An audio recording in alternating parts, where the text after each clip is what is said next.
வந்திருக்கிறது பெரிய கிருபை. ஆகவே தேவ சமூகத்தை நாம் நிதானித்து நாம் எந்த நிலவரத்தில் இருக்கிறோம், இந்த திருவிருந்திற்கு நான் பார்த்துருவேனா என்பதை சிந்திக்கலாம். சிலருக்கு ஒரு கேள்வி இருக்கிறது, இது எப்படி மாதம் ஆயத்தத்தோடு நாம் எடுக்கணுமா, இல்லை மற்ற சபையிலெல்லாம் கூட அப்படியே கொடுத்துட்றாங்களேன்ற கேள்வி கூட சிலருக்கு வரலாம். அதுக்கு நான் பலமுறை உங்களுக்கு வேதத்திலிருந்து காரியங்களை சொல்லியிருக்கிறேன். முதலாவது ஆயத்தம், பின்புதான் பஸ்காவை புசிக்கணும். லூக்கா 22 நம்ம எல்லாருக்கும் தெரிந்த பகுதி.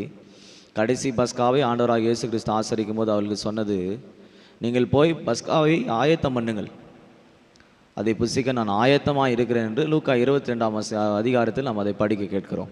அப்போ முதல்ல ஆயத்தம், பின்பு தான் அதை புசிக்க முடியும். ஆகவே இந்த இரவு வேளையில் நாம் இந்த சத்திய வசனங்களுக்கு நம்மை செவி கொடுக்க கர்த்தர் நமக்கு உதவி செய்வாராக. கர்த்தருடைய பரிசுத்த நாமத்திற்கு மகிமை உண்டாவதாக. இந்த சுத்திகரிப்பு 2ஆம் நாளினுடைய 2ஆம் வேளையில் கர்த்தர் நம்மோடு கூட பேசுவாராக. நாம் இந்த 2 நாட்களாக வெளியே வா என்று சொல்லி எதிலிருந்து நாம் வெளியே வர வேண்டும் என்பதை நாம் சிந்தித்து கொண்டு வருகிறோம். முதல் நாளிலே யோவானின் புஸ்தகம் 11ஆம் அதிகாரத்தில் லாசருவை குறித்து நாம் படித்ததான வசனங்களை குறித்து நாம் சிந்தித்தோம். 11ஆம் அதிகாரம் 43ஆம் வசனத்தில் இவைகளை சொன்ன பிறகு லாசருவே வெளியே வா. முதலாவது நாம் கல்லறையின் வாழ்க்கை அல்லது மரணத்துக்கு ஏதுவான வாழ்க்கையிலிருந்து வெளியே வர வேண்டும். இதுக்கு பல அடிப்படையான சத்தியங்களை நாம் சிந்தித்தோம். ஏன் ஒரு மனிதனுக்கு மரணம் வருகிறது, ஏன் கல்லறையின் வாழ்க்கை வருகிறது என்பதை முதல் நாள் கூட்டத்திலே நாம் சிந்தித்தோம். மரணம் வருவதற்கு பல காரணங்கள் உண்டு. வேதத்தில் ரோமரின் புஸ்தகம் 8ஆம் அதிகாரத்தில் பார்க்கும்போது மாம்ச சிந்தை மரணம் என்று படிக்கிறோம். யாக்கோபு 1ஆம் அதிகாரத்தில் படிக்கும்போது இச்சையானது கர்ப்பம் தரித்து பாவத்தை பிறப்பிக்கும், பாவம் பூரணப்படும் போது ஒரு மனுஷனுக்கு மரணத்தை விளைவிக்கிறது என்பதை நாம் சிந்தித்தோம். பாவத்தில் 2 பாவம் இருக்குது. ஒன்று மரணத்துக்கு ஏதுவான பாவம், 2வது மரணத்துக்கு ஏதுவல்லாத பாவம். இந்த மரணத்துக்கு ஏதுவான பாவத்தை குறித்து ரோமர் 1ஆம் அதிகாரம் 27ஆம் வசனத்திலிருந்து 23 விதமான பாவங்களை குறித்து நாம் அங்கே படிக்க கேட்கிறோம். இவையெல்லாம் ஒரு மனுஷனை மரணத்துக்கு நேராக கொண்டு போகிறது. முதலாவது மரணத்திலிருந்து, கல்லறையின் வாழ்க்கையிலிருந்து கர்த்தர் நம்மை வெளியே வரும்படியாக சொன்னதை குறித்து நாம் சிந்தித்தோம்.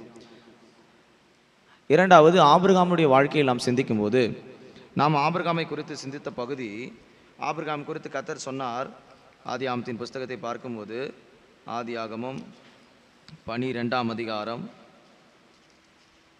12ஆம் அதிகாரத்தின் முதல் வசனத்தில் உன் இனத்தையும் உன் ஜனத்தையும் விட்டு நான் சொல்லும் தேசத்திற்கு போ. 2வது ஒரு கர்த்தருடைய பிள்ளைகள் இனம், ஜனம், சொந்தம், வீடு, குடும்பம், இப்படி தன்னுடைய சுயமான வாழ்க்கையை விட்டு விட்டு வெளியே வரும்படி நாம் சிந்தித்தோம். இத்தனை பல காரியத்தில் குடும்பத்தை, பிள்ளைகளை, வேலையை இதையே பிடிச்சிக்கிட்டு தேவ சமத்தை இழந்து விடுகிறோம். அதில் இருந்து நாம் வெளியே வர வேண்டும் என்று கர்த்தர் நமக்கு உணர்த்தினார். இதெல்லாம் கம்யூனியன் எடுக்க முன்னாடி எதெல்லாம் நம்மளை பிடிச்சு வச்சிருக்குது அப்படின்றத கர்த்தர் உணர்த்துறார். இதெல்லாம் விட்டுட்டு நாம் வெளியே வந்துடணும். 3வது நேற்றைய தினத்தின் மாலை வேளையில் நாம் சிந்தித்தோம். யாத்ராமத்தின் புஸ்தகம் 3ஆம் அதிகாரத்தில் இருந்து கர்த்தர் எகிப்தின் ஜனத்துக்கு சொன்னதான ஒரு செய்தியை நாம் கேட்டோம். அந்த ஜனங்கள் 400 வருஷம் அடிமைப்பட்ட பின்பு கர்த்தர் சொன்னார், அடிமைத்தன வீட்டிலிருந்து அவங்கள வெளியே கொண்டு வா. உபாகமத்தின் புஸ்தகம் 5ஆம் அதிகாரம் 6ஆம் வசனத்தில் படிக்கும்போது அடிமைத்தன வீடாகிய எகிப்து என்று படிக்கிறோம். நம்மை அடிமைப்படுத்துகிற வல்லமைகள் என்ன, ஒரு மனிதனை எந்த வல்லமைகள் அவனை அடிமைப்படுத்துகிறது என்பதை நாம் நேற்றைக்கு மாலையிலே சிந்திக்க கர்த்தர் நமக்கு உதவி செய்தார். இன்றும் கூட இந்த 2ஆம் கூட்டத்தில் வந்திருக்கிற உங்களில் அநேகர் ஏதாவது காரியம் உங்களை அடிமைப்படுத்தி இருக்குமானால் அதிலிருந்து வெளியே வந்துடுங்க. பாவம் செய்கிற மனுஷனுக்கு பாவம் அவனை அடிமைப்படுத்துகிறது. நாம் எதினால் ஜெயிக்கப்படுகிறோம் அதற்கு நாம் அடிமை அப்படின்று நேற்று சாயங்கால கூட்டங்களில் வந்தவங்களுக்கு தெரியும். அதை நாம் சிந்தித்தோம். காலையில் கூட்டம் வந்தவங்களுக்கு தெரியும். எதை சிந்தித்தோம், எதை குறித்து சிந்தித்தோம் தெரியுமா? லோத்தினுடைய வாழ்க்கை குறித்து, சோதம் குமாராயை குறித்து சிந்தித்தோம். ஆண்டவர் அந்த பட்டணத்துக்கு அழிக்கும் போது சொன்ன வசனங்கள் நம்ம எல்லாருக்கும் தெரியும். ஆதியாகமத்தின் புஸ்தகத்தை பார்க்கும்போது கர்த்தர் அந்த சோதம் குமாராவுக்கு சொன்னதான ஒரு செய்தி என்ன? ஆதியாகமத்தின் புஸ்தகம் 19ஆம் அதிகாரத்தில் 12ஆம் வசனத்தில் சொல்லப்பட்டிருக்கிறது, இந்த ஸ்தலத்திலிருந்து வெளியே அழைத்து கொண்டு போ. 19ஆம் அதிகாரம் 12ஆம் வசனம். 19ஆம் அதிகாரம் 12ஆம் வசனத்தில் சொல்லப்பட்டிருக்கிறது, சோதம் குமாராவிலிருந்து நீ வெளியே போ. சோதம் குமாரா என்பது அழிவு, அக்கிரமம் என்று காலையில் சிந்தித்தோம். ஒரு குடும்பத்தில் அழிவுக்கான காரணங்கள் என்ன, அல்லது அவருடைய அக்கிரமங்களினாலே அவர்கள் எப்படி சிறைப்பட்டிருக்கிறார்கள், ஏன் நியாய தீர்ப்புகள் வருகிறது என்பதை காலை கூட்டங்களில் வந்தவர்களுக்கு தெரியும். நாம் அதை குறித்து சிந்தித்தோம். அப்போ நாம் இதிலிருந்து வெளியே வந்துடணும். அழிவின் பாதைக்கு போயிடக்கூடாது. ரட்சிக்கப்பட்டு ஞானஸ்தானம் எடுத்த பிறகு குடும்பம் அழிவதற்கு நாம் காரணமாக இருக்கக்கூடாது. ஏன் அழிவு வருகிறது என்பதை காலையில் நாம் சிந்தித்தோம். ஏன் குடும்பங்களில் அழிவு வருகிறது, ஏன் இந்த சோதமை நாட்களில் நடந்தது போல ஏன் இந்த நாட்களில் சபைகளுக்குள்ளே அழிவு வருகிறது? மனுஷகுமாரன் வரும்போது சோதமின் குமாராவின் நாட்கள் நடந்தது போலவும் நடக்கும். அப்போ அந்த நாட்கள் நடந்தது போல இன்னைக்கு ஜனங்கள் நிர்வசாரமாய் சாங்கோரமாய் இருக்கிறார்கள் என்பதை எசேக்கியேல் 16ஆம் அதிகாரத்திலிருந்து நாம் சந்தித்தோம். அப்போ நம்முடைய வாழ்க்கையில் சோதமின் அக்கிரமங்கள் இருக்கிறதா? அதுக்கு நம்ம விலகி ஓடி வெளியே வந்துடணும். இத்தனை காரியங்களை நாம் இது வரைக்கும் சிந்தித்திருக்கிறோம். இந்த மாலை வேளையில இன்னும் சில காரியங்களை நாம் சிந்திக்கலாம். கர்த்தர் நமக்கு உதவி செய்வாரானால் அநேக காரியங்களை சிந்திக்க நமக்கு உதவி செய்யட்டும்.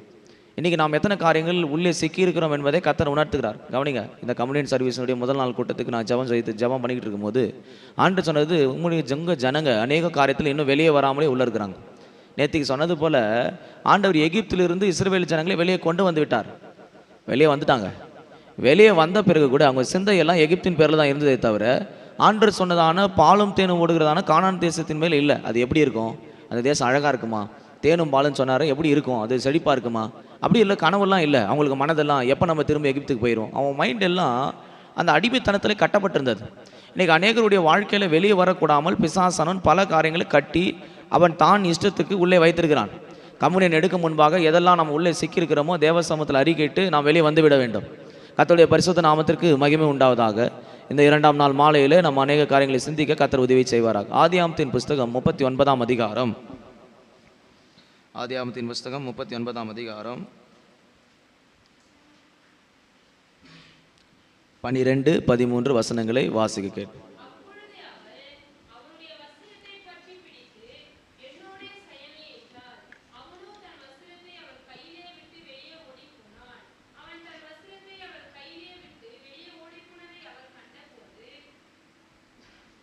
கர்த்தருடைய பரிசுத்த நாமத்திற்கு மகிமை உண்டாவதாக. இது நம்ம எல்லாருக்கும் பரிச்சயமான வசனம். யோசேப்பு என்றதான ஒரு உத்தமனை குறித்து நாம் இங்கே படிக்க கேட்கிறோம். யோசேப்பு கனி தரும் செடி, அவன் கொடிகள் சுவரின் மேல் படரும் என்றதான ஒரு ஆசீர்வாதத்துக்குரிய பாத்திரம் யோசேப்பு. ரட்சிக்கப்பட்ட கர்த்தருடைய பிள்ளைகள் எல்லாரும் கர்த்தருடைய பார்வையில் அவரோடு இணைக்கப்பட்ட கொடிகள். நானே மெய்யான திராட்சை செடி, நீங்கள் கொடிகள். ஞானஸ்தானம் எடுத்து ரட்சிக்கப்பட்ட நாம் எல்லாரும் கர்த்தரோடு கூட இணைக்கப்பட்டிருக்கிறோம். உங்கள் இணைப்பு கர்த்தரோடு இருக்கிறது. இந்த இணைப்பில் இருக்கிற கத்தோலிக்க பிள்ளைகளுக்கு விரோதமாக வேற ஒரு இணைப்பு கனெக்ஷன் வருது, இன்டர் கனெக்ஷன். இன்றைக்கி எத்தனை பேர் திருமணம் கட்டின பிறகு கனெக்ஷன்ஸ் மாறுது, கனெக்ஷன்ஸ் இருக்குதுன்னு தெரியல. கம்யூனியன் எடுக்கிற முன்னாடி கொஞ்சம் சிந்தித்து பாருங்கள். இங்கே யோசேப்பு உத்தமன், எந்த பாவமும் அறியலை. போத்திபார் வீட்டில் அவன் வேலை செஞ்சுக்கிட்டு வரான். கர்த்தர் அவனோடு கூட இருக்கிறாரு. எல்லாருக்கும் மேலே போத்திபார் தூக்கி அவனை மேலே உட்கார வைக்கிறான். பார்த்தா அவங்க மனைவி யார் மேலே வந்து பழிய போடணும்னு பிடிச்சாருன்னா பாவம் செய்கிறதுக்கு யோசேப்பை பிடிக்கிறான். இன்றைக்கி நீங்கள் பாவத்தை தேடி ஓடுறீங்களோ இல்லையோ, இந்த கடைசி காலங்கள் உங்களை தேடி பாவம் வருகிறது. பிரியமானவர்களே, அதுக்கு வயசு இல்லை, அதுக்கு வயது வித்தியாசமோ ஏஜ் லிமிட்டோ எந்த காரியமும் இல்லை. அருவருக்கத்தக்கதான காரியங்களை பூமியில் பார்த்துக்கிட்டு இருக்கிறோம். சொந்த சகோதரியாக சொந்த சகோதரன் கூட்டிகிட்டு ஓடுற கதையெல்லாம் இப்போ நடக்குது பூமியில். இது 45 வயசு நிறைஞ்ச லேடியை 20 வயசு பையன் கல்யாணம் கட்டுறான். இது எந்த காலத்தில் அடுக்கும் என்பதை சிந்தித்து பாருங்கள். இதுதான் இந்த ஆவியினுடைய வல்லமை. இது ஒரு மோசமான ஆவி. யோசேப்பு உத்தமனாக இருந்தான், கர்த்தர் அவனோடு கூட இருந்தார். அதே சமயத்தில் அவன் வாக்குத்தத்தம் பண்ணப்பட்ட ஆசீர்வாதம் பெறுவதற்கு முன்பாக பிசாசு அவனோடு கூட போராடுகிறான். நாமும் வாக்குத்தத்தம் பண்ணப்பட்டதான நித்திய ராஜ்யத்தை சுதந்திரிப்பதற்கு போராடி கொண்டு வருகிறதான ஒரு கடைசி நேரத்துக்கு நாம் தள்ளப்பட்டிருக்கிறோம். இந்த நாட்களில் பிசாசு என்ன செய்கிறான்? இவங்கிட்ட இருந்து பரிசுத்தத்தை நாம் எடுக்கணும். அப்போ என்ன செய்கிறான்? நீங்கள் தனிமையாக இருக்கும்போது உங்களோட போராடுகிறான். இங்கே யோசேப்பு தனிமையில் வீட்டில் இருக்கும்போது அந்த பெண் அவனோடு கூட பாவம் செய்யும்படி அவனை தூண்டுகிறாங்க. என்னை கர்த்தருடைய பிள்ளைகள் தனிமையிலே பரிசுத்தமாக இருக்கிறீர்களா? ஒரு ரகசிய வாழ்க்கை எப்படி இருக்கிறது? ஒரு கர்த்தருடைய பிள்ளைகளுடைய ரகசிய வாழ்க்கை சரியாக இருக்கணும். வெளியரங்கமாக எல்லார்ட்டையும் மேக்கப் பண்ணிக்கிட்டு பரிசுத்தமாக இருக்கிறது, வேஷம் போடுறது ரொம்ப ஈஸி. ஆனால் உங்களுடைய ரகசிய வாழ்க்கை, உங்கள் தனிப்பட்ட வாழ்க்கை, உங்கள் சீக்ரெட் லைஃப் எப்படி இருக்குது? யோசிச்சு பாருங்க. சீக்ரெட் லைஃப் எப்படி இருக்குது? ஒரு கர்த்தருடைய பிள்ளைகளுடைய சீக்ரெட் லைஃப் என்பது நீங்கள் தேவனோடும் தேவன் உங்களோடு கூட உள்ளதான அனுபவம். அதனால தான் மத்திய 7ஆம் அதிகாரத்தில் சொல்லப்பட்டிருக்கிறது, நீ தனிமையில் இருக்கும்போது உன் அரைக்கதவை பூட்டி அந்தரங்கத்தில் பிதா பார்க்கும்படி வெளியரங்கமாக உனக்கு பதில் அளிக்கும் வரையும் அரைக்கதவை பூட்டி என்ன பண்ணு? ஜெபம் பண்ணு. தனிமை என்பது தேவனும் நீயும் தேவனும் உறவாடுகிற ஒரு நல்ல ஐக்கியப்படுகிற நேரம். யோசேப்பு உத்தமனாக இருந்தான், அவனை பாவம் செய்யும்படி உலகம் இழுக்குது. பாவத்தில் 2 ஸ்டேஜ் இருக்குது. ஒன்று, பாவத்துக்கு விலகி ஓடிடணும். இல்லை பாவம் இருந்தாலும் அதை ஜெயிக்க கற்றுக்கணும். நீங்கள் எந்த ஸ்டேஜில் இருக்கிறீங்கன்னு எனக்கு தெரியல. முதிர்ச்சி அடைந்த ஆவிக்குரிய சத்தியம் நிறைந்தவர்களாக இருந்தால் பாவம் காலுக்கிட்ட வந்தால் கூட நீங்கள் ஜெயிக்கலாம். போவாசனுடைய பாதத்தில் யார் படுத்துக்கிட்டு இருந்தா? ரூத்து படுத்துக்கிட்டு இருந்தா. இரவெல்லாம் அங்கே தான் படுத்துருக்கிறா. அவன் நினச்சா பாவம் செய்யலாம், ஆனால் என்ன செய்யலை? தொடலை. அவன் பாதத்திலே தான், அவன் போர்வுக்குள்ளே படுத்துருக்கிறா, பாவம் செய்யலை. ஆனால் எங்கே பாருங்கள், யோசேப்புக்கு பாவம் வந்தது, அவனால் ஜெயிக்க முடியல, அவன் விலகி ஓடிட்டான். 2 கட்டத்தில் ஒரு மனுஷன் பாவத்தை ஜெயிக்கலாம். ஒன்று, பாவம் வருதுன்னு தெரிஞ்சால் அந்த இடத்துல நிற்காமல் ஓடிடு. என்ன போனாலும் பரவாயில்ல, வேலை போனாலும் பரவாயில்ல, வீடு போனாலும் பரவாயில்ல, பணம் போனாலும் பரவாயில்ல, எது போனாலும் நீ உன் பரிசுத்தத்துக்கு தான் முதல் இடம். தேவனுடைய உறவுக்கு தான் உங்களுக்கு முதல் இடம். அதை விட பணமோ பொருளோ, இவனுக்கு வஸ்திரமே இல்லை, நிர்வாணமாக ஓடிக்கிட்டு இருக்கிறான். வஸ்திரம் மானம் காப்பாற்றுறதுக்கு, மானத்தை விட பெருசு அவன் பரிசுத்தத்தை நினைக்கிறான். தேவனுக்கு விரோதமாய் நான் பாவம் செய்வது எப்படி, எஜமானுக்கு விரோதமாய் பாவம் செய்வது எப்படி, கணவனுக்கு விரோதமாய் பாவம் செய்வது எப்படி, பிள்ளைகளுக்கு விரோதமாய் பாவம் செய்வது எப்படின்னு உன் மைண்டில் வரணும். ஞானஸ்தானம் எடுத்துட்ட பிறகு நம்ம ஜீவியம் பரிசுத்தமாக்கப்பட்ட ஜீவியம் என்பதை கர்த்தர் உங்களுக்கு உணர்த்துகிறார். இந்த கம்யூனியன் எடுக்கிற வரைக்கும் உங்கள் வாழ்க்கை லைஃப் எப்படி இருக்குது?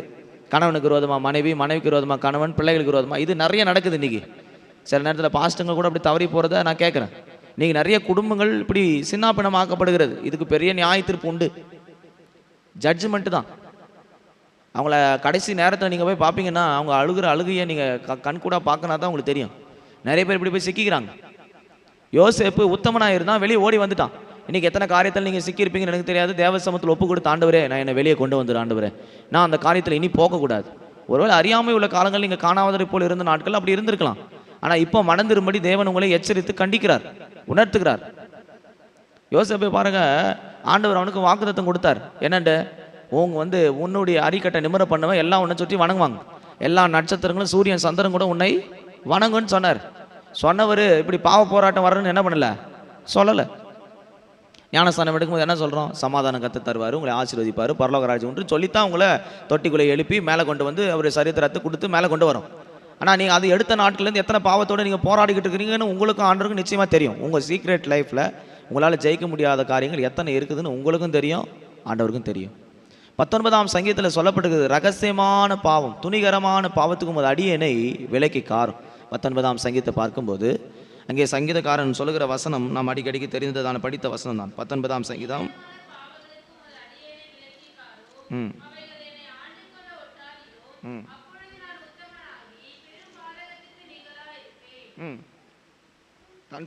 12ஆம் வசனம், மறைவான குற்றங்களுக்கு என்னை நீங்களாக்கும்.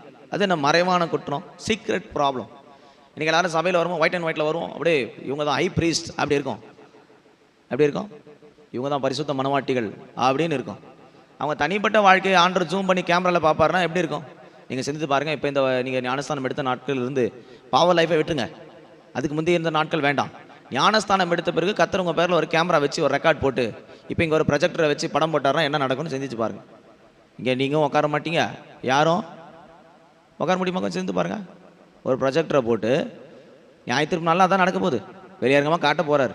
மறைவாக இருக்கிறவர்களை வெளியரங்கமாக்குற ஒரு நாள் வருகிறது. அதனால் தேவ சமூகத்தில் இருக்கிற நாமே சிந்தித்து வெளியே வந்துடணும். ஒரு நல்ல வாய்ப்பை இந்த கம்யூனியன் சர்வீஸில் இந்த 7ஆம் மாதத்தில் கர்த்தர் நமக்கு கொடுத்துருக்கிறார்.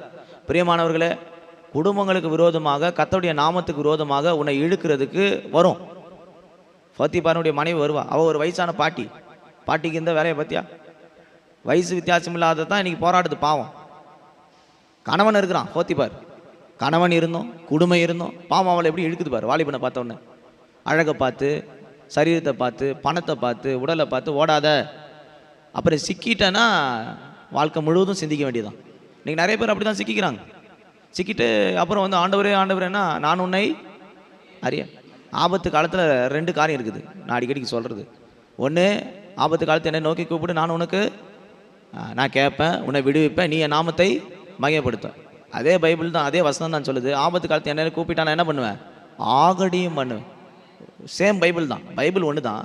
2 டிஃப்ரென்ஸான ஆன்சர் கர்த்தர் கொடுத்துருக்கார். நீ சரியாக இருந்தால் அனுகூலமாகும், உனக்கு உதவி வரும், கர்த்தர் இறங்குவார். நீ சரியில்லாத பட்சத்தில் நீ கேட்கும் போது கர்த்தர் என்ன செய்வாராம்? போய் பார்த்துக்கோ பரிகாசம் பண்ணி ஆகடி பண்ணுவாராம். நான் யோசிச்சு பார்த்தேன், நாம சரியில்லாத பட்சத்தில் தேவன் உதவி கேட்பது என்பது தப்பு. அப்போ முதலாவது ஒரு கர்த்தருடைய பிள்ளைகள் எதுலேருந்து வெளியே வரணும்னா, கர்த்தருக்கு பரிசுத்தத்துக்கு விரோதமாய் போராடுகிற வல்லமையிலேருந்து வெளியே வரணும். அதுக்கு வயசு வித்தியாசம் இல்லை. பிரியமானவர்களே, இது கடைசி காலம். நான் காலையில் சொன்னது போல் கடைசி காலங்களில் கொடிய நாட்கள் வரும் என்று தீமோத்தேயுக்கு எழுதுகிறதை நாம் படிக்கிறோம். அங்கே சொல்லப்பட்டது, தீமோத்தேயுக்கு எழுதும் போது கொடிய நாட்கள் வரும். 1 தீமோத்தேயு 3ஆம் அதிகாரத்தின் முதல் வசனங்களை படிக்கும்போது கடைசி நாட்களில் கொடிய நாட்கள் வரும் என்று நான் சொல்லுகிறேன். அந்த கொடிய நாட்களில் என்ன வரும், இன்றைக்கி கடைசி நாட்களில் சபையில் என்ன வந்துக்கிட்டு இருக்குதோ அதெல்லாம் சொல்லப்பட்டுக்கிறது. 3ஆம் வசனம் 2, 3, 4, 5 பார்க்கும்போது தேவ பக்தியின் வேஷத்தை தரித்து அதன் பலனை மறுதளிக்கிறார்கள், இப்படிப்பட்டவர்களை நீ விட்டு விலகு. அப்படியே பக்திமான் மாதிரி இருப்பாங்க. என்னமான, நீங்கள் புள்ளிமான் கேள்விப்பட்டிருப்பீங்க, வேற மான்லாம் கேள்விப்பட்டிருப்பீங்க. இது சபையில் இருக்கிற ஒரு மான், வேஷமான மான், பக்திமான். ஆனால் உண்மையான அவங்க பக்தி எப்படி இருக்குன்னா வீணான பக்தி. என்ன பக்தி? வேஷமான பக்தி இருக்கக்கூடாது. பக்தியில் ஒரு வைராக்கியம் இருக்கணும். சும்மா சபையில் வந்துட்டோம், ஒரு கழுத்தில் ஒரு சிலுவையை போட்டு அப்படி இப்படி புத்தி போட்டு போகிறது இங்கே இல்லை. அது வேற இடம். இங்கே வந்துட்டா கர்த்தருடைய சமூகத்தில் நம்ம வாழ்க்கை ஜீவியத்தை லைஃப்பை மாற்றணும். லைஃப்பை மாற்றத்தான் சர்ச்சு, வசனம், வார்த்தை. மாற்றாமல் இருந்தால் அது பிரயோஜனமே இல்லை. அப்போ முதலாவது கர்த்தருடைய பிள்ளைகள் பாவ வாழ்க்கைகள், உலக மாம்சங்கள், கர்த்தருக்கு விரோதமான பரிசுத்தை விட்டு இழுக்கும்போது நீங்கள் அதில் விட்டு வெளியே ஓடி வர வேண்டும். கர்த்தருடைய பரிசுத்த நாமத்துக்கு மகிமை உண்டாதாக. இப்படி எத்தனை காரியத்தில் நீங்கள் சிக்கியிருக்கிறீங்க எனக்கு தெரியல. கர்த்தர் நமக்கு உணர்த்துகிறார். பிரியமானவரே, நாம் அதிலிருந்து வெளியே வருவது என்பது கர்த்தரால் ஆகும். ஒருவேளை உங்களால் முடியல, அவங்க இழுக்கிறாங்க, கட்டாயத்தின் பேரில் வருது, போராட்டம் வருதுன்னா நீங்கள் தேவ சமூகத்தில் சொல்லி விட்டுட்டு ஓடுறதுக்கான வழியை செய்யணும். விட்டு அப்படிப்பட்டவர்களை விட்டு விலகு. இப்போ நீங்கள் படிச்சிங்களே, படித்து பாருங்கள். 1 தீமோத்தேயு 3ஆம் அதிகாரம், தேவன் பக்தி வேஷத்தை, அப்படிப்பட்ட ஜனத்தை விட்டு விலகு. 3:10 5 வாசிங்க. 2 தீமோத்தேயு 3ஆம் அதிகாரம் 5ஆம் வசனம். தேவ பக்தியின் வேஷத்தை தரித்து அதன் பலனை மறுதலிக்கலாயும் இருப்பார்கள். அப்படிப்பட்ட ஆட்களோட என்ன செய்யாத, விலகு, ஓடு. அவன் 2 அடி முன்னாடி வரானா, நீ 10 அடி ஓடிடு. ஒன்றும் ஜெயிக்கணும் இல்லை ஓடிடணும். நான் நினைக்கிறேன் ஆதாம் ஏவாள்கிட்ட அந்த பாம்பு பேசும்போது அந்த ஏவாள்லாம் பண்ணியிருக்கலாம். ஐயோ புதுசாக ஏதோ ஒன்று பேசுதுன்னு ஓடி இருந்தாங்கன்னா என்ன பண்ணதில்ல, பிரச்சனை இல்லை. அது என்ன பேசுது, இல்லை நாங்கள் போனால் கூட சரியாக இருப்பேன், அங்கே இருந்தால் கூட நான் ஜெயிச்சிடுவேன், என்னை அது என்னை மேற்கொள்ளாது, பரிசுத்தமாக வாழணும், அந்த கிருபை இருந்தால் ஓகே, நீ போவாசா இருந்தால் ப்ராப்ளம் இல்லை. நீ யோசேப்பா இருந்தனா என்ன செய்ய, ஓடிடு. அந்த இடத்துல உனக்கு ஐக்கியம் இருக்கக்கூடாது. நான் சொல்கிறேன் கவனிங்க, ரட்சிக்கப்பட்டவங்களுக்கு 2 கிருபை இருக்குது பாவத்தை ஜெயிக்கிறது. ஒன்று, பாவம் செய்கிற இடத்துக்கு இல்லை பாவம் செய்கிற சந்தர்ப்பத்துக்கு இடம் கொடுக்கக்கூடாது. இது முதல் அனுபவம், ஓடிடணும் அந்த இடத்த விட்டு. அது ஒரு ஜெயஜீவியம். 2வது, அதுன்னு பெரிதான ஒரு பூரண பரிசுத்தம் பெற்ற அபிஷேகம் பெற்ற இதில் பூர்ணமாக இருந்தால் பாவம் வாசற்படியில் உன்னை கூப்பிட்டா கூட நீ போக மாட்டேன். அது போவாசின் கிருபை. நீங்கள் யோசேப்பா இருக்க விரும்புகிறீங்களா, போவாசா இருக்க விரும்புகிறீங்களான்னு தெரியாது. ஆனால் சத்தியத்துக்குள்ளே விட்ட பிறகு நீ விலகி ஓடித்தான் ஆகணும். பாவத்துக்கு இடம் கொடுக்கக்கூடாது. முதலாவது பரிசுத்த ஜீவத்துக்கு விரோதமாக இருக்கிற காரியத்திலிருந்து வெளியே வரும்படி கர்த்தர் நம்மை அழைக்கிறார். அடுத்து நாம் பார்க்கும்போது மத்தேயுவின் புஸ்தகம் 21ஆம் அதிகாரம் அங்கே 12-13 வசனங்களை பார்க்கும்போது,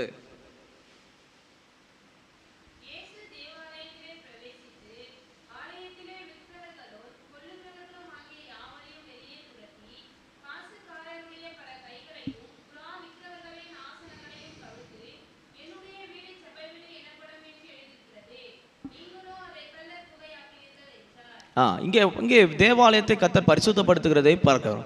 இங்கே என்ன நடந்தது, தேவாலயத்தில் விற்கிறவர்களும் வாங்குறவர்களும் இருந்தார்கள். இன்றைக்கி சபையில் நிறைய பேருடைய மைண்ட்ஸ் எல்லாம் எப்படி இருக்குன்னா, பணம், பிஸ்னஸ்ஸு, குடும்பம் இப்படியே ஓடிக்கிட்டு இருக்குது. அங்கே நடந்தது, சபைக்குள்ளே வந்துட்ட பிறகு மைண்டு சரியாக இருக்கணும். இப்போ இங்கே நான் சுத்திகரிப்பு கூட்டத்தை எடுத்துக்கிட்டு இருக்கிறேன். உங்கள் மைண்டெல்லாம் எப்படி இருக்குதுன்னு எனக்கு தெரியாது, கர்த்தருக்கு தான் தெரியும். அவர் தூரத்திலிருந்து நம்முடைய நினைவுகளை அறிகிறார். அங்கே ஒரு ரிப்போர்ட் போயிட்டு இருக்குது. சில பேர் ஃபிசிக்கலி ப்ரெசண்ட்டு, மென்டலி ஆப்சண்ட், அப்படி இங்கே இருக்கிற மாதிரி இருப்பாங்க. மைண்டெல்லாம் அங்கங்கே ஓடும். அது என்ன இது என்ன அப்படி ஓடிக்கிட்டே இருக்கும். அது ஒரு ஸ்பிரிட், ஆவி. அப்படி இருக்கக்கூடாது. தேவ சமுத்திரம் வந்த பிறகு சிந்தைகளெல்லாம் ஒருமுனதாக்கணும். கர்த்தர் என்ன பேசுகிறாரு அப்படின்ற ஒரு சிந்தைக்கு வந்துடும். கர்த்தருடைய பரிசுத்த நாமத்திற்கு மகிமை உண்டாவதாக. இங்கே சபையை கர்த்தர் பரிசுத்தப்படுத்துகிறார். சபையில் தேவையில்லாத காரியங்களை கர்த்தர் வெளியே துரத்தும்படி அவைகளுக்கு கட்டளையிட்டு அதை துரத்துகிறார். அங்கே பாருங்க, நீ வசனத்தில் பார்க்கும்போது புறா விற்கிறவர்களையும் காசுக்காரர்களையும் அவர் வெளியே துரத்தி, சபையில் வந்துட்ட பிறகு இது 2 ஆவியை நம்ம துரத்தணும். ஒன்று காசுக்காரர், இன்னொன்று விற்கிறவர்கள். பிஸ்னஸ்ன்ற மைண்டு சபைக்குள்ளே வந்துடக்கூடாது. இதை வச்சு ஏமாற்றலாமா, அதை வச்சு ஏமாற்றலாமா. தேவ ஆலயத்தை கல்லர் குகையாக மாற்றி விடக்கூடாது. கல்லர் குகைனா என்ன, திருடனுடைய வீடு. பிசாசுக்கு ஒரு பெயர் உண்டு, அவனுக்கு திருடன். யோவான் 10:10 சொல்லப்பட்டு, திருடன் திருடவும் கொல்லவும் அழிக்கும் என்று வேறு ஒன்றத்துக்கு வரான். அப்போ சபையை திருடன் தங்குற இடமா மாற்றிடக்கூடாது. நீங்களே தேவனுடைய ஆலயம். பிசாசு உங்கள் வாழ்க்கையில் தங்குறதுக்கான குகையாக, திருடன் வாசிக்கிற குகையாக இடம் கொடுத்துடாதீங்க. நீங்கள் பரிசுத்தமாக்கப்பட்ட கர்த்தருடைய பிள்ளைகளுக்குள்ள இந்த மாதிரி பிஸ்னஸ் மைண்டு, தப்பான காரியங்கள் இதெல்லாம் வந்துடக்கூடாது. சபைக்குள்ளே வந்துட்ட பிறகு உன் ஜீவியம் சரியாக இருக்கணும். புறா விற்கிறவர்களையும் காசுக்காரர்களும். இந்த புறா விற்கிறவங்களும் என்னென்னா அப்படி உள்ள பலி செலுத்துக்கிறது அந்த நாட்களில் பாருங்கள், பலி பொருளை கொண்டு போவாங்க. ஒரு புறாவையோ ஆட்டையோ கொண்டு போவாங்க. நான் நினைக்கிறேன் இங்கே பலி செலுத்துக்கிற பொருட்களை வச்சுருக்கிறான். ஒரு பக்கத்தில் காசுக்காரர் அவன் என்ன பண்ணுவான்னா, இப்போ பல நாடுகள்லேருந்து வருவாங்க. அவங்க பணத்தை கொடுத்தா இவன் பணத்தை எக்ஸ்சேஞ்ச் பண்ணி கொடுக்குறவன். காசுக்காரர்னா மணி எக்ஸ்சேஞ்ச் பண்ணுறவன். 2 பேருக்கு என்ன வேலை சபையிலன்னு ஆண்டு துரத்துறார். தேவ சமூகம் வந்து விற்கிற இடமும் அல்ல, கொள்கிற இடமும் அல்ல. அது மகிமையான பலிபீடம். தேவ சமூகத்தில் பயத்தோடு நடுக்கத்தோடு ஆராதிக்கிற ஒரு இடம். இன்றைக்கி கர்த்தருடைய சமூகத்தில் இருக்கிற நாமெல்லாம் தேவனுடைய ஆலயம். பழைய ஏற்பாட்டின் நாட்களில் கைகளால் செய்யப்பட்ட ஆலயங்களுக்குள்ளே தேவன் வாசமாக இருந்தார் என்று ஒரு ஆசரிப்பு கூடாரத்தின் மகிமை குறித்து நாம் படிக்கிறோம். புதிய ஏற்பாட்டில் கைகளால் செய்யப்படாத ஒரு ஆலயத்தில் தேவன் வாசமாக இருக்கிறார். அது நாம் தான், நாமளே தேவனுடைய ஆலயம். இந்த ஆலயத்தை கெடுத்தால் கர்த்தர் அவனை கெடுக்கிறார் என்று வேதம் சொல்லுகிறது. அப்போ இந்த சரீரம் வந்து திருவிருந்து எடுக்க போகுது. இதுக்குள்ளே கர்த்தர் வாசம் பண்ண போகிறார். இந்த சரீரத்தோடு அவருடைய சரீரம் இணைக்கப்படுகிறது. இந்த ரத்தத்தோடு அவருடைய ரத்தம் இணைக்கப்படுகிறது. நாம் எல்லாரும் அவருக்குள் ஒரே சரீரமாயும் ஒரே ஆவி உள்ளவர்களாயும் ஒரே குடும்பமாயும் மாற்றப்படுகிறோம். இதை திருடனுக்கு இடம் கொடுத்துடக்கூடாது. பிசாசினுடைய வீடாக நம்முடைய குடும்பத்தை மாற்றுகிறதுக்கான நடக்க சுபாவத்தை எடுக்கணும். எரேமியாவின் புஸ்தகத்தை பார்க்கும்போது இதை குறித்து அங்கே சொல்லப்பட்டிருக்கிறது. எரேமியாவின் புஸ்தகம் 7ஆம் அதிகாரம் 10ஆம் வசனம் 11ஆம் வசனத்தை வாசிக்கும் போது, எரேமியா 7, 10, 11.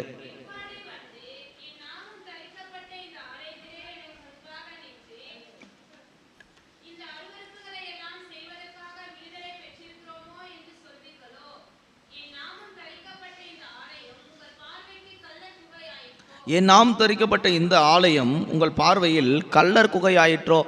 திருடன் தங்குற இடமா வந்து சபையை மாற்றிடக்கூடாது. எரேமியா 7ஆம் அதிகாரத்தில் அழகாக சொல்லப்பட்டிருக்கிறது. 10ஆம் வசனம் 11ஆம் வசனத்தில் மேலே இருக்கிற வசனங்களை பார்க்கும்போது, உங்களை சதா காலம் குடியிருக்க பண்ணுவேன். இதோ ஒன்றுத்துக்கும் உதவாத பொய் வார்த்தைகளை நீங்கள் நம்புகிறீர்கள். நீங்கள் திருடி, கொலை செய்து, விபசாரம் பண்ணி, பொய்யானையிட்டு, பாகாலுக்கு தூபங்காட்டி, நீங்கள் அறியாத தேவர்களை பின்பற்றி பிற்பாடு வந்து என் நாமம் தரிக்கப்பட்ட இந்த ஆலயத்தில் எனக்கு முன்பாக நின்று இந்த அருவருப்புகளெல்லாம் செய்கிறதுக்கு விடுதலை பெற்றீர்களோ என்று சொல்வீர்களோ. என் நாமம் தரிக்கப்பட்ட இந்த ஆலயம் உங்கள் பார்வை கள்ளர் குகையாயிற்றோ. பழைய ஏற்பாட்டின் நாட்களில் தேவ சமூகத்தில் வந்து நிற்கிற ஒரு கூட்டத்துக்கு கர்த்தர் சொல்கிறார், எல்லா பாவத்தையும் செய்து விட்டு தேவ சமூகத்தில் வந்து நின்று நான் இதுக்கு தான் உன்னை விடுதலையாக்கணும்னு நீ சொன்னால் தேவ சமூகத்தை நீ திருடருடைய குகையாக மாத்திரே என்று எரேமியா தீர்க்கதரிசிக்கு சொல்கிறார். இன்னைக்கு தேவ சமூகத்தில் பழைய ஏற்பாட்டின் நாட்களில் எல்லா பாவம் செய்து வந்து நின்றவனுக்கே இந்த கேள்வினா, அவருடைய சுயரத்தினாலும் சம்பாதித்த இந்த சபையை நாம் எல்லா அநியாயங்களையும் செய்துவிட்டு அப்படி சரித்து ரத்தத்தை எடுத்தால் என்ன கேள்வி வரும் என்பதை நீங்கள் சிந்தித்து பாருங்கள். இங்கே சொல்லப்பட்டிருக்கிறது, பொய் வார்த்தைகளை நீங்கள் நம்புகிறீர்கள். நீங்கள் திருடி. இன்றைக்கி சபைகளுக்குள்ளே அநேக கள்ளர் குகை என்பது திருடு ஆவி. வெளியே வந்துடணும். அடுத்தவங்க பொருள் மேலே இச்சிக்கக்கூடாது. அடுத்தவங்களுடைய பணத்தின் மேலே இச்சிக்கூடாது. உன் கண்ணு அதில் 1 லட்ச ரூபா பணம் இருந்தால் கூட, மற்றவங்களுக்கு தெரிஞ்சிருந்தால் கூட நீ அதில் கையை வைக்கக்கூடாது.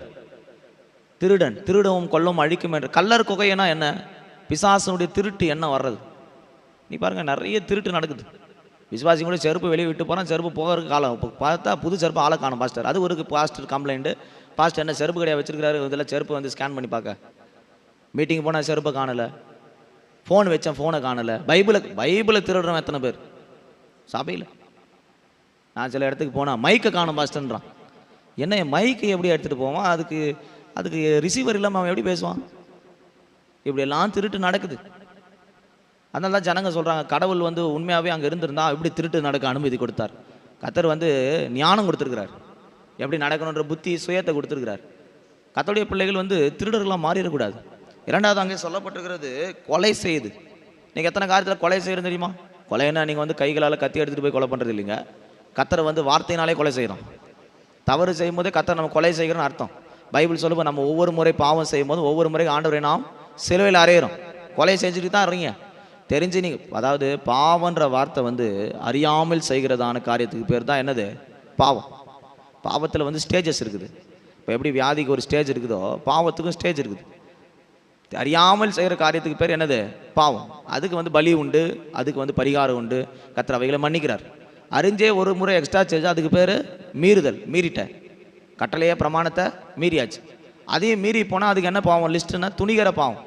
அது வந்து துணிகரமாக செய்கிறது. பார்த்துக்கலாம், கர்த்தர் தான் மன்னிச்சிடுவார் நம்ம ஆண்டவர் அப்படின்னு துணிகரமாக போகிறது. துணிகர பாவத்துக்கு என்ன இல்லை? மன்னிப்பு இல்லை. ஆவியானவருக்கு விரோதமாக செய்கிற எந்த பாவத்துக்கும் வார்த்தைக்கும் பூமியிலும் மன்னிப்பு இல்லை, பரலோகத்திலும் மன்னிப்பு இல்லை. எச்சரிக்கையாக இருக்க பழகுங்க. கொலை செஞ்சிடக்கூடாது. 3வது சொல்லப்பட்டிருக்கிறது விபச்சாரம். நான் தான் சொல்கிறேனே, பைபிளை நீங்கள் திரும்ப திரும்ப படிங்க. காலையிலேருந்து நான் சிந்தித்து பார்க்குறேன், எங்கெல்லாம் பாவம் வருதோ அதில் இந்த விபச்சாரன்ற வார்த்தை மறுபடியும் சொல்லப்படுது. விபச்சாரன்றது வேற, வேசித்தனன்றது வேற. விபச்சாரன்றது வெளியரங்கமாக்கப்பட்ட அல்லது திருமணத்துக்கு பின்பு செய்கிறது தான் விபச்சாரம்.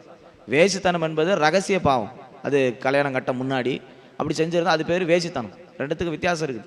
இன்றைக்கி இந்த விபச்சார ஆவியில் எத்தனை குடும்பங்கள் சிக்கியிருக்கு தெரியுமா? கர்த்தருடைய சமூகத்தில் வர்ற பிள்ளைகள் கர்த்தருடைய சமூகத்தில் ஆணையிடும்போது எச்சரிக்கையாக இருக்கணும். கர்த்தர் உன்னை பார்த்து கேட்குறாரு, திருவெண்டெடுக்கிற கர்த்தருடைய பிள்ளை உன் ஜீவியம் சரியாக இருக்கிறதா? ஒரு ஐயா சொல்கிறார், எங்கள் சபையில் எல்லாம் 2 பொண்டாட்டி 3 பொண்டாட்டிக்காரர்லாம் இருக்கிறாங்க ஐயா, கம்யூனியன் எடுக்கிறான். நான் சொன்னேன், உன் பாஸ்டர் எப்படியா கொடுத்தான்? அவர் என்ன பாஸ்டர் அவர்? எத்தனை பொண்டாட்டி இருக்குதான்? பைபிள் என்ன சொல்லுது? ஒரே மனைவியுடைய புருஷனும் ஒரே புருஷனுடைய மனைவி, அப்படி தான் வாழ்க்கை லைஃப்பை கொண்டு போகணும். அப்படி முடியலையா நீ வந்து சபைக்கே வராது. அது ரொம்ப நல்லது, உத்தமமான வேலை. நரகத்துக்கு போப்பாருன்னு தெரிஞ்சு போச்சு. அதுக்கு தேவ சமூகத்தை வந்து ஆண்டவர் கோபம் விட்டுற. அடுத்து அங்கே சொல்லப்பட்டு பொய்யானையிட்டு, இடிக்க சும்மாவே பொய் சாட்சி, பொய் ஆணையிடுறதே தப்பு. பைபிள் சொல்லுது, வானத்தின் பேர்லாவது பூமியின் பேர்லாவது கர்த்தரின் பேர்லாவது என்ன செய்யாத, சத்தியம் பண்ணாத.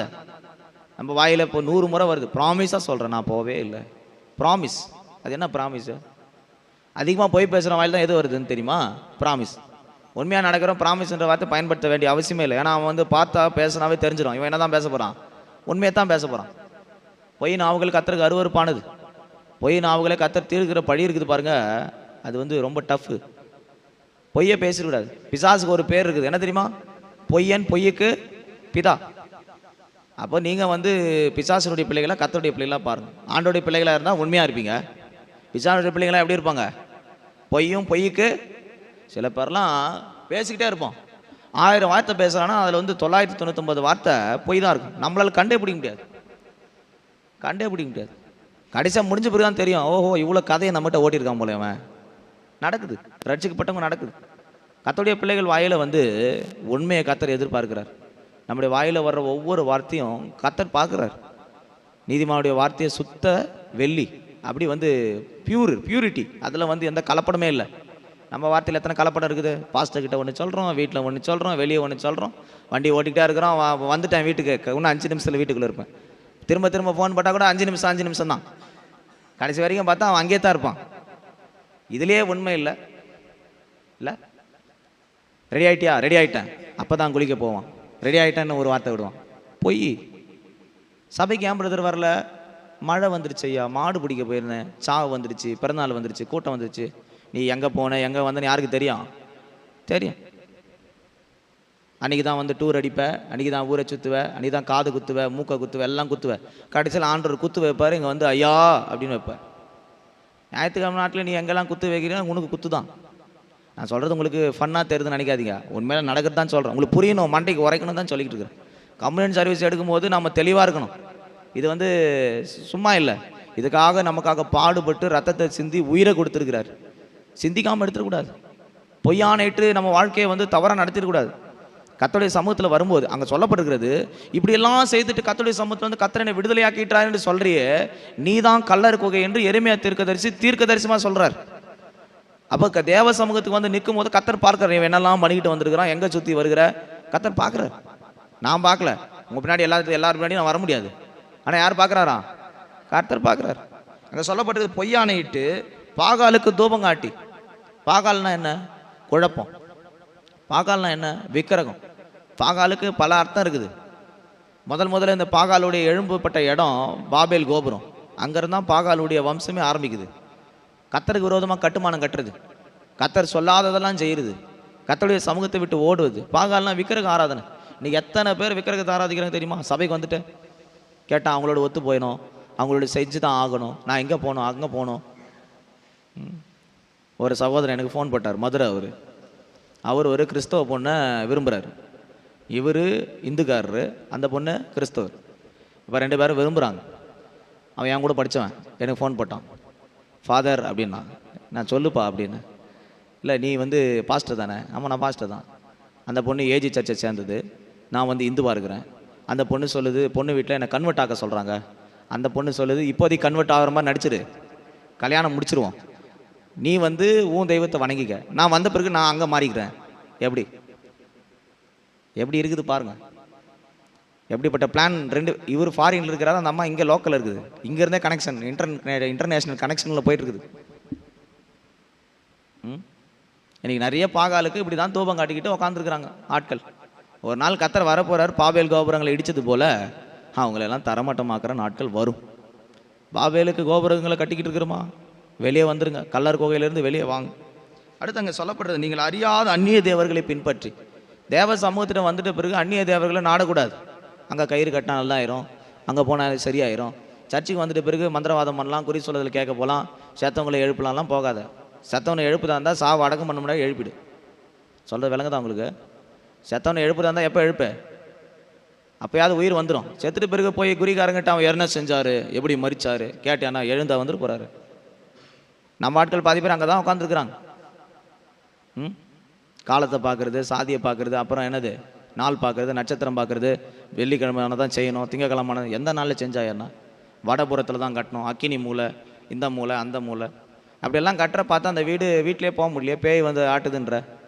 ஒருத்தர் 3 அடுக்கு மாடி கட்டினார், பெரிய மனுஷன், நான் பேரை சொல்ல விரும்பல, பெரிய ஆள். அவங்க வீட்டுக்கு நான் ஜபத்துக்கு போனேன். செய்வினை பண்ணியிருக்கிறாங்க. எப்படி தெரியுமா பண்ணியிருக்கிறாங்க? வீட்டுக்குள்ளேயே போக முடியாது, சுவிட்சு தானாக போடுது, ஃபேனு தானாக ஓடுது. நீங்கள் சினிமா படத்தில் பார்க்குற மாதிரி 3 அடுக்கு மாடியை கட்டி ஒரு நாள் கூட உள்ள நிம்மதியாக தூங்க முடியல. வாடகை வீட்டில் உட்காந்துட்டு வீட்டை பூட்டி வச்சுருக்கிறாங்க. கிறிஸ்தவங்க தான் அவங்க. சென்ட் மேரிஸ் சர்ச்சுக்கு போய்கிட்டு இருக்கிறாங்க. கவனிங்க. நான் கேட்டேன், ஏம்மா நீங்கள் ஜெபம் பண்ணக்கூடாது? அவர் பாஸ்டர் கூப்பிட்டுனா என்ன ஐயா பண்ணுறது, ஒரே பயமாக இருக்குது, யாராவது செத்துட்டோம்னா என்ன பண்ணுறது? சாவுக்கு பயந்துட்டு 2 பேருடைய பணத்தை முழுசும் கொண்டு போய் அதில் இன்வெஸ்ட் பண்ணி வீடு கட்டி வாடகை விடலான்னு கட்டிட்டு வீட்டுக்கே போகாமல் வாடகை வீட்டில் உட்காந்துருக்குறாங்க. எப்படி லைஃப் இருக்குன்னு பாருங்கள். எதனால தெரியுமா? விக்கிரக ஆராதனை. இன்னைக்கு நிறைய பேர் அந்நிய ஆவிகளோடு சேர்றதுனால பிசாசு குடும்பத்தை பாதிக்குது.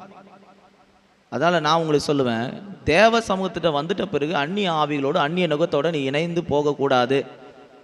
அந்நியரோடும் அவிசுவாசிகளோடு உங்களுக்கு பிணைக்கக்கூடாது. அவன் நுகத்தில் சேராத அப்படின்னு வேத வசனம் சொல்லுது. நான் சொல்லலை. ஒரு நான் சொல்லியிருந்தா கூட நீங்கள் ஏற்காமல் இருக்கலாம். வசனம் சொல்லுது. எரேமியா 7ஆம் அதிகாரத்துடைய 11ஆம் வசனம் சொல்லுது, என் நாமம் தரிக்கப்பட்ட இந்த ஆலயம் உங்கள் பார்வை கல்லர் குகை ஆயிற்றோ, இதோ நானும் இதை கண்டேன். கர்த்தர் என்ன பண்ணிக்கிட்டு இருக்காராம்? இதை சொன்னது யார் தெரியுமா? கர்த்தரே சொல்லியிருக்கிறார். அப்போ உங்களை கர்த்தர் பார்க்குறார், வாட்ச் பண்ணுறார். பிரியமானவர்களே, இந்த கம்யூனியன் எடுக்கும்போது நான் எத்தனை காரியத்தில் கல்லர் குகையாய் மாற்றிருக்கிறேன் என் ஆலயமாகிய இருதயத்தை, என் சரீரத்தை. இதிலிருந்து நான் வெளியே வர வேண்டும் என்பதை தேவ சமூகத்தில் ஒப்புக்கொடுங்க. அடுத்து அப்போஸ்தலர் நடவடிக்கைகள் 5ஆம் அதிகாரத்தை பார்க்கும்போது 6ஆம் வசனம் 7ஆம் வசனம்.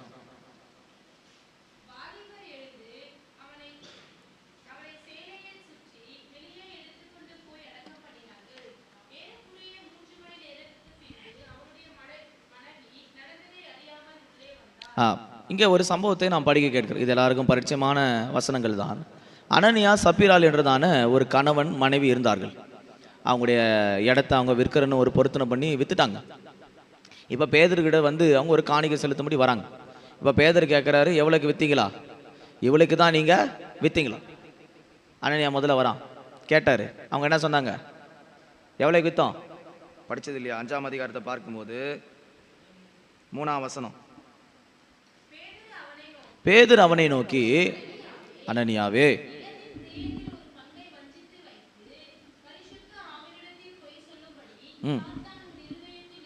சாத்தான் உன் இருதயத்தை பொய்க்கு பின்னாடி யார் இருக்கான் பாருங்க, சாத்தான். ஒவ்வொரு பொய்க்கு பின்னாடி யார் உட்காந்துருக்கிறான்னா சாத்தான் இருக்கிறான். கணவனுக்கு விரோதமாக பொய் பேசினா, வேலையில் பொய் பேசினா தெரிஞ்சுங்க, நம்மளை மைண்டு ட்ரிப் பண்ணி ஒரு ஆள் உள்ள வேலை செஞ்சு பேச வைக்கிறான். உண்மையை பேசுறதுக்கு பழகுங்க. ஊழியக்காரராக இருந்தாலும் விசுவாசியாக இருந்தாலும் உண்மை உள்ள வார்த்தையை கர்த்தர் எதிர்பார்க்கிறார். நம்முடைய நடக்க உண்மையாக இருக்கணும். உள்ளம் புறமா எப்படி பார்த்தாலும் ஒரு கண்ணாடி போல் தெளிவாக இருக்கணும். இங்கே ஒரு வேஷம் அங்கே ஒரு வேஷம் இருந்தால் தேவனிடத்தில் ஒரு நன்மையும் பெற முடியாது. இங்கே சொல்லப்பட்டிருக்கிறது அனனியாவை குறித்து. அவன் நிலத்தை விற்று விட்டான். இப்போ அவர் காணிக்கை கொண்டு வரான். நல்ல ஊழியக்காரர், என்ன மாதிரி ஊழியக்காரர் என்ன பண்ணியிருக்கணும்? ஜாம் பண்ணி, பரவாயில்ல ஏதோ காணி கொண்டு வந்தாருன்னு ஜாம் பண்ணணும். பேதர் என்ன சொல்கிறாரு? இவ்வளோக்கு விற்று. இப்போ நான் அந்த மாதிரி உங்கள்கிட்ட வந்து இவங்க இந்த மாதம் தசம்பாங்க எங்க அப்படின்னு கேட்டு இவ்வளோ தானா சம்பாதிச்சுன்னு கேட்டால் நீங்கள் என்ன சொல்லுவீங்க? எல்லோரும் என்ன வாட்ச் பண்ணுறீங்க? இந்த மாதத்துலேருந்து கேட்பார் போல். நான் கேட்க மாட்டேன், நான் கேட்கக்கூடாது, கேட்குறது இல்லை. கொடுத்தா உனக்கு ஆசை கொடுக்கலாம், விட்டுரு, அது ஒன்றும் ப்ராப்ளம் இல்லை. ஆனால் இங்கே கேட்குறாரு பேதர். என்ன கேட்குறாரு? ஏன்னா படிங்க, நீங்கள் தானே படிச்சிங்க.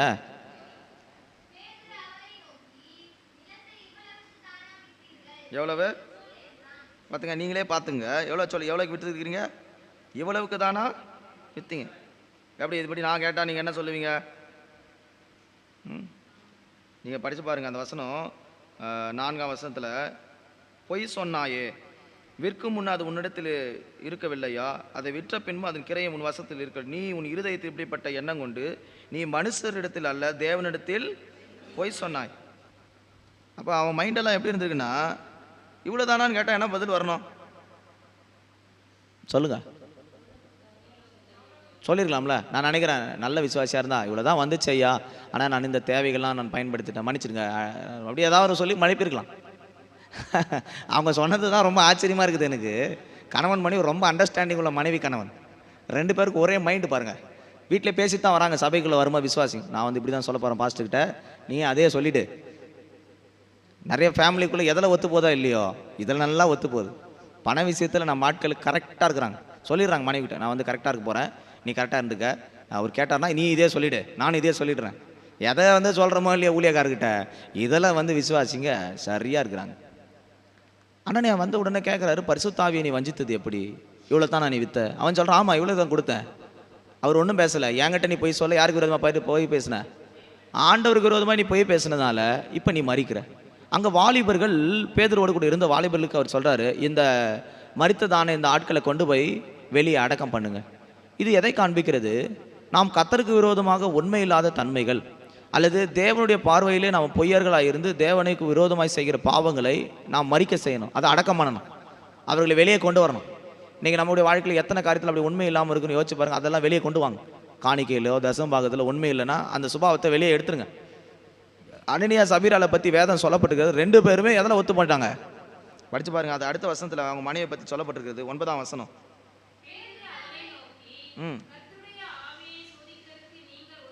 கர்த்தருடைய ஆவியை சோதிக்கிறதுக்கு நீங்கள் எப்படி? மற்றதில் வருமானம் படுறோமோ இல்லையோ, எதில் வருமானம்? கர்த்தருடைய வேலைகளில், கர்த்தருடைய காரியங்களில், கர்த்தர் கொடுக்குற விஷயத்தில், கர்த்தருடைய வேலையை செய்யும் போது வருமானம். நானும் வேலையில் இருக்கிறேன், இதில் இருக்கிறேன்னு சொல்லிடு, அப்படி ஒரு வருமானத்தை பண்ணுறாங்க. கடைசியில் என்ன நடந்துச்சு?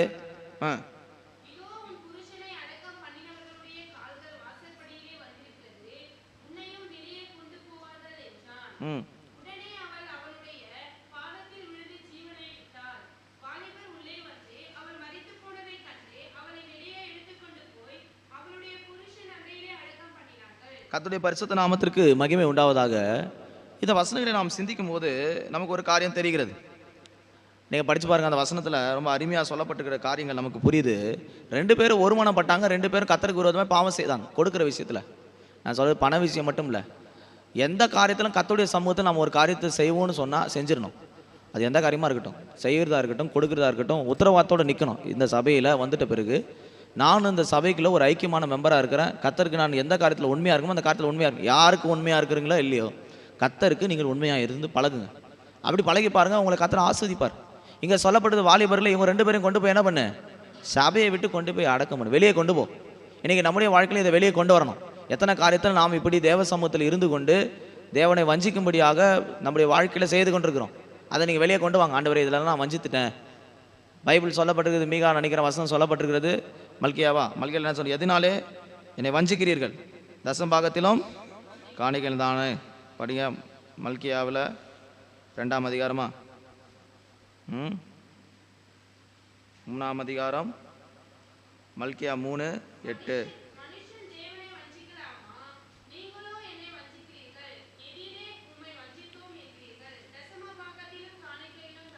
எதில் மனுஷன் வஞ்சிக்கிறானா? அப்போ நீங்கள் அந்த சுபாவம் உங்களுக்குள்ள இருந்தால் வெளியே எடுத்துருங்க. கர்த்தருக்கு கொடுக்குற விஷயத்தில், சபை கட்டுற விஷயத்தில், கணவன் மனைவி அந்த சப்ஜெக்ட் ஓப்பன் ஆனால் 2 பேர்கிட்ட ஒரு மைண்டு வந்ததுன்னா என்ன சொல்லணும்? இல்லை கர்த்தருக்கு தான் முதலிடும், நீ செய் கர்த்தர், அப்படி ஒரு மைண்டு வரணும்.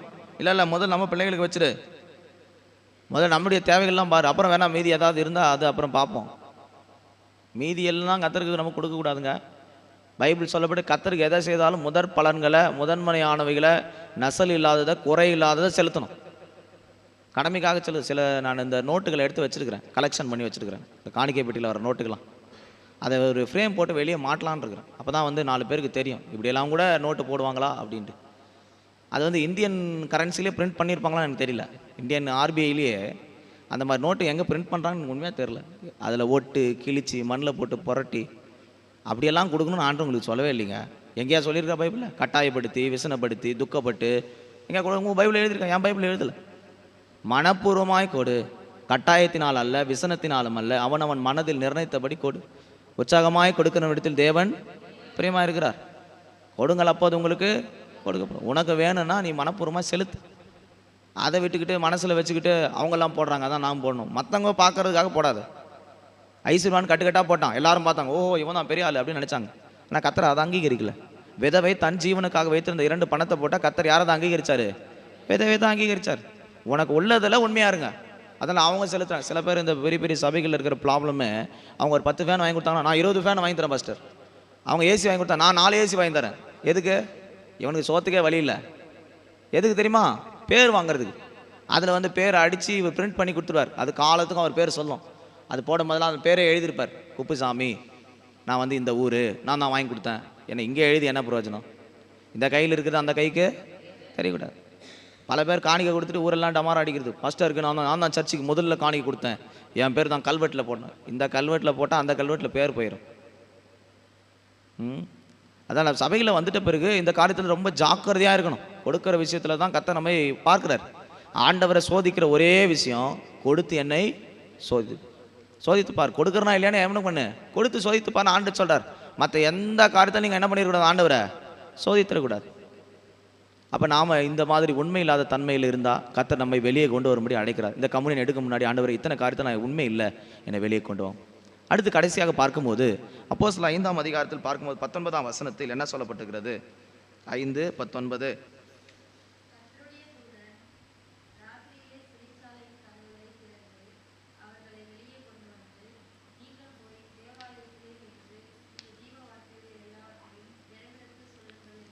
இங்கே பொதுவான அப்போஸ்தலரை கொண்டு போய் சிறையில் வைத்துட்டாங்க. அப்போ ஆண்டவர் அங்கே ஒரு அற்புதத்தை செய்கிறதை நம்ம அங்கே படிக்க கேட்கிறோம். அந்த நாட்களில் கர்த்தர் ஒரு தூதனை அனுப்பி இந்த ராத்திரி சிறைச்சாலையின் கதவுகளை திறந்து அவர்களை வெளியே கொண்டு வந்தார். அடுத்து சிறையிலிருந்து நாம் வெளியே வரணும். இன்றைக்கி பாருங்கள், எத்தனையோ சிறையிருப்பு இருக்குது. பாவம் ஒரு சிறையிருப்பு போல் அப்படியே போட்டு பூட்டுது, வர முடியல, விலகினோம். சிறையிருப்பு, சிறையில் இருக்கிற நம்மளை கர்த்தர் அரணுக்கு திரும்ப விரும்புகிறார். சியோனில் சிறைப்பட்ட ஜனங்களே அரணுக்கு திரும்புங்கள், இரட்டத்தனையான பலன் வரும், இன்றைக்கே வரும். சியோன் வந்து சிறைப்பட்ட ஜனமாக இருந்தால் அரணுக்கு திரும்பிடணும், சிறையிலே உட்காந்துருக்கக்கூடாது. சிறைக்கு நமக்கு சம்மந்தம் இல்லை. சில பேர் மன அழுத்தன்ற சிறையில் இருக்கலாம், பாவத்தை விட முடியல என்ற சிறையில் இருக்கலாம், இது மறுபடியும் போராடுகிற சிறையில் இருக்கலாம். நீ எப்பேற்பட்ட சிறையில் இருந்தாலும் கர்த்தர் தம்முடைய தூதனை அனுப்பும்போது ஒரு தட்டு தான் தட்டினார். பேதுருவின் கை காலு எங்கெல்லாம் இருக்குதோ மொத்தம் கலண்டு விழ தான் செய்யணும். பவுலுக்கும் சீலாவுக்கும் கட்டி வைத்தாலும் கட்டு அறுபடை தான் செய்யணும். அவர் தம்முடைய தூதனை அனுப்பும்போது எப்பேற்பட்ட கட்டாக இருந்தாலும், அது விலங்குகளாக இருந்தாலும், சிறையாக இருந்தாலும், 4 காவலரை உட்காவலறையில் போட்டிருந்தாலும் கர்த்தர் வெளியே கொண்டு வர முடியும். நாம் செய்ய வேண்டியதெல்லாம் கர்த்தருடைய சமூகத்தில் ஆண்டவரே நம்முடைய தூதனை அனுப்பும், என் சிறையிருப்பை மாற்றும். இன்றைக்கி நிறைய பேர் நிறைய காரியத்தில் சிறைப்பட்டு போயிருக்கிற, வெளியே வர முடியல. அது அப்படியே டிப்ரெஷனில் கொண்டு போய் அவனை கொண்டு போய் நரகத்துக்கும் பாதாளத்துக்கும் கொண்டு போகுது. என்ன சொல்கிறாங்க? ஒரு அம்மா சொல்லிச்சு, ஒரு பொண்ணை பற்றி, எனக்கு ஒரு வாலியமான பொண்ணு சென்னையிலேருந்து எனக்கு ஃபோன் போட்டாங்க. நான் அப்போ வந்து பேசிக்கிட்டு இருந்தோமா, அவங்க சொல்கிறாங்க அந்த பொண்ணு வந்து தப்பான காரியங்களை பார்த்து மைண்டெல்லாம் வந்து அப்படி சிந்த மாறி, அது நினப்பு, பேச்சு, சுபாவம், ட்ரெஸ்ஸிங்கு மொத்தமே மாறி போயிருக்கு. அவர் ஒரு புக்கு படிச்சிருக்குது, ஏதோ சீக்ரெட் ஆஃப் லைஃப் ஏதோ ஒரு புக்கு சொல்லாங்க. அந்த புக்கை படிச்சிலிருந்து மெண்டல் மாதிரி ஆயிடுச்சு. அந்த புக்கில் ஏதோ வந்து இந்த உலகத்தில் எப்படி வாழணுன்றதுக்கு ஏதோ சீக்ரெட்டுக்கு ஏதோ சொன்னாங்க, அந்த புக்கு பேர். அதை படித்து மாறிடுச்சு. அதே போல் இங்கே ராணிப்பேட்டில் ஒரே சகோதரன் அதே போல் ஒரு புக்கை படித்து அவனோட லைஃப்பை மாறி போச்சு. ஒரு புஸ்தகம் ஒரு மனிதனுடைய வாழ்க்கையை சிறைப்படுத்துது. ஆனால் கர்த்தருடைய வேதம் ஒரு மனிதனை விடுதலை ஆக்குறது. இதை படிக்கிறத விட்டுட்டு நீ உலகத்தில் இருக்கிற காரியத்தை படிக்கிறதுனால சிறையாக்கப்படுறீங்க. ஒரு கர்த்தருடைய பிள்ளைகள் ஜபத்திலும் வேத வாசிப்பில் இருந்தால் எப்பேற்பட்ட சிறை இருப்பும் ஜெயிக்கலாம். கேம் ஒன்று அடிக்ட் பண்ணுதா, எதெல்லாம் ஒன்று அடிக்ஷனில் போனதோ அதெல்லாம் சிறை தான். எது உங்களை அடிக்ட் பண்ணுது யோசிச்சு பாருங்கள். சிகரெட் அடிக்ஷனில் பாதி பேர் இருக்கிறாங்க, குடியில் அடிக்ஷனில் பாதி பேர் இருக்கிறாங்க, என்னென்னவோ போத வஸ்துக்கள் பேர் சொல்கிறாங்க. ஒரு சகோதரன் எனக்கு முந்தானேத்திக்கு மலையில் சொன்னார், ஒரு சகோதரன் வந்து கடை வச்சுருந்தாராம், கடையில் போய் பொருள் வாங்கலான்னு போனால் கை வீங்கி இருந்துச்சான். அவரை பார்த்து, ஏன்பா இந்த கை இவ்வளோ பெருசு வீங்கி இருக்குது, நீ ஹாஸ்பிட்டலுக்கு போகக்கூடாதா? இல்லை இது வந்து ஒருத்தன் என்னை அடிச்சிட்டான், அதனால் வீங்கி இருக்குது. கொஞ்ச நேரம் கழித்து அவனை பற்றி விசாரிச்சா தெரியுது, அவன் இன்ஜெக்ஷன் போட்டு அந்த இடம் வந்து அப்படி வீங்கிடுச்சு. போத ஊசி, சின்ன பையன், ரட்சிக்கப்பட்டவன் தான், பெந்தகோஸ்து சபையில் இருக்கிறவன் தான். எப்படி இன்றைக்கி பல பேர் இப்படி தாங்க சிறையில் மாட்டியிருக்கிறான், வெளியே வர முடியல. உங்களுக்கு தெரியாமலே பல வாலிபமான ஆண்கள், வாலிபமான பெண்கள் இப்படி தான் சிக்கியிருக்கிறாங்க. இந்த ராணிப்பேட்டை மாவட்டத்தில் ஸ்கூலில் ஒரு பிள்ளைகளை செக்கும் போது ஒரு பெண்ணுடைய பேக்கில் கஞ்சா பாக்கெட் இருந்தது. பொண்ணுடைய பையில், ஆம்பளை இல்லை, ஒரு பொண்ணுடைய பேக்கில் இருந்துருக்கு. எங்கே போயிட்டு இருக்குது நாடு, எங்கே சிறையாக்கியிருக்கிறான் பாருங்கள் பிசாசு. இன்றைக்கி சிறையிலேருந்து நம்ம வெளியே வந்துடணும். நம்ம பிள்ளைகள் சிறைகள் அப்படி இருந்து ஆண்டோட சமூகத்தில் சொல்லுங்கள், ஆண்டவரே இந்த சிறை இருப்பிலேருந்து என்னை வெளியே கொண்டு வார். தம்முடைய தூதனை அனுப்பி உங்களை வெளியே கொண்டு வருவார். நீங்கள் சிறையில் இருந்துடக்கூடாது. ஒன்று பேதுருக்காக சபையார் ஊக்கத்தோடு ஜெபம் பண்ணால் சிறையிலேருந்து வெளியே வரலாம். இல்லை நீ ஆடி பாடி துதிச்சா நீ வெளியே வரலாம். 2 அனுபவம் இருக்குது சிறையிலேருந்து வெளியே வர. ஒன்று உனக்காக ஊக்கத்தோடு ஜெபிக்கிற ஒரு கூட்டம் ஜெபிச்சா நீ வெளியே வந்துடலாம். அதுக்கு தான் பாஸ்டர், விசுவாசி, கூடுக, சபை, காங்கிரிகேஷன் இருக்குது. 2வது நீயே பாடி துதி செய்தாலும் கர்த்தர் என்ன செய்கிறாரு? விடுவிக்கிறார். பவுல் சீலாவுக்கு அதுதான் நடந்தது. அப்போஸ்தலர் நடபடிகள் 16ஆம் அதிகாரத்தை பார்க்கும்போது 30ஆம் வசனத்தில் என்ன சொல்லப்பட்டிருக்கிறது? 16:30 மாசிங்க.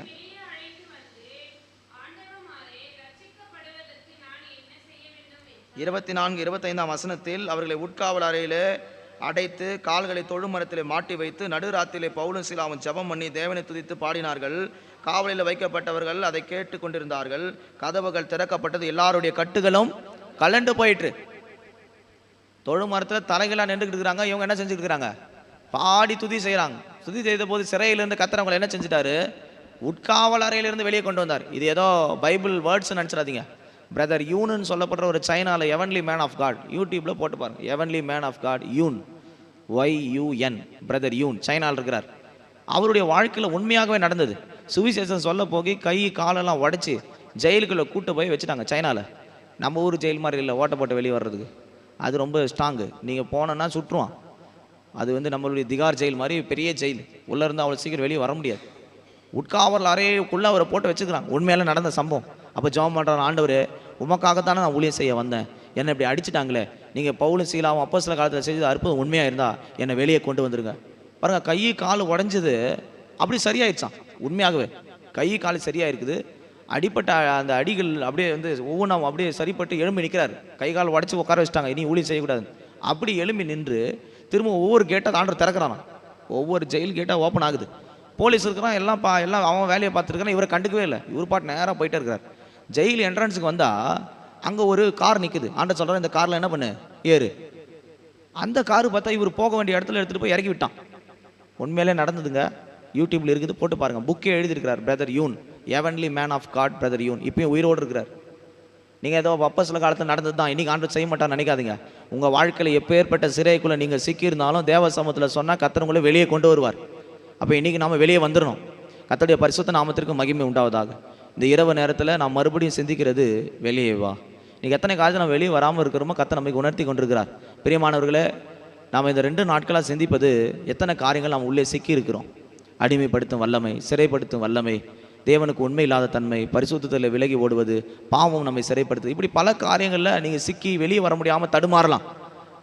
நான் சொன்ன இத்தனை பாவங்களை ஜெயிக்கிறதுக்கு ஒரே ஆயுதம் தான், அவர் கிருபை தான். அவருடைய ரத்தம் இறங்கினா உங்களை விடுதலை ஆக்கிறோம்.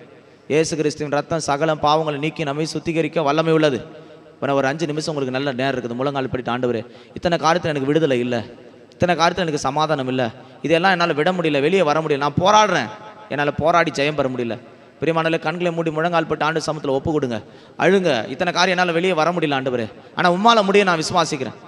பேதுருவின் சிறையிருப்பை மாற்றக்கூடுமானால், பவுலுடைய சிறையிருப்பை மாற்றக்கூடுமானால், என் வாழ்க்கையில் இருக்கிற சிறையிருப்பை உம்மால மாற்ற முடியும். பாவத்தெல்லாம் வெளியே கொண்டு வாங்க ஆண்டவரே. இன்றைக்கி நான் வெளியே வந்துடணும். இனி நான் அதில் சிக்கிடக்கூடாது. என் வழிகளை மாற்ற எனக்கு உதவி செய்யும்.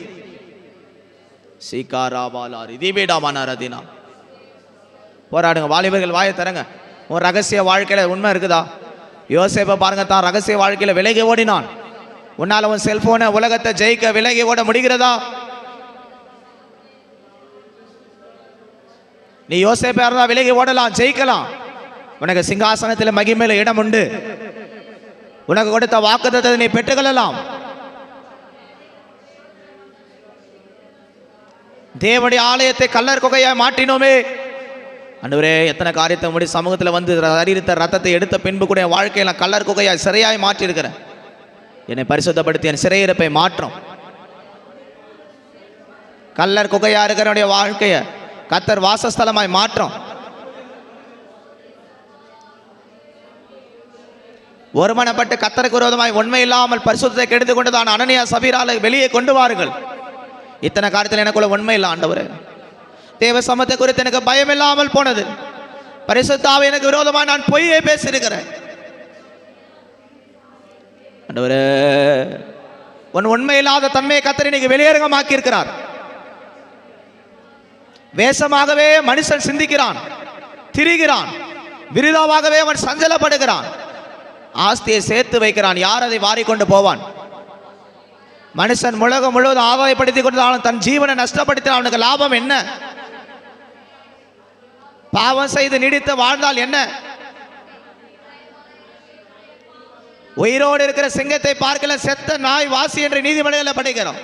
பணத்தை விட, பொருளை விட, அந்தஸ்தை விட, மேன்மைகளை விட உன் பரிசுத்தத்துக்கு விலையேறப்பட்ட அழைப்பு உண்டு. அதுக்கு விலை இல்லை. சிறையிருப்பிலிருந்து வெளியே வா. மரண கல்லறையின் வாசலிருந்து வெளியே வருவீர்களாக. உன் இனத்தையும் ஜனத்தையும் சொந்த வீட்டை விட்டுவிடு, வெளியே வா. அடிமைத்தன ஆவிலிருந்து வெளியே வருவாயாக. கர்த்தர் அநேகரை சிந்திக்கிறார். ஒவ்வொரு சிந்தைகளை கர்த்தர் சந்தித்துக் கொண்டிருக்கிறார்.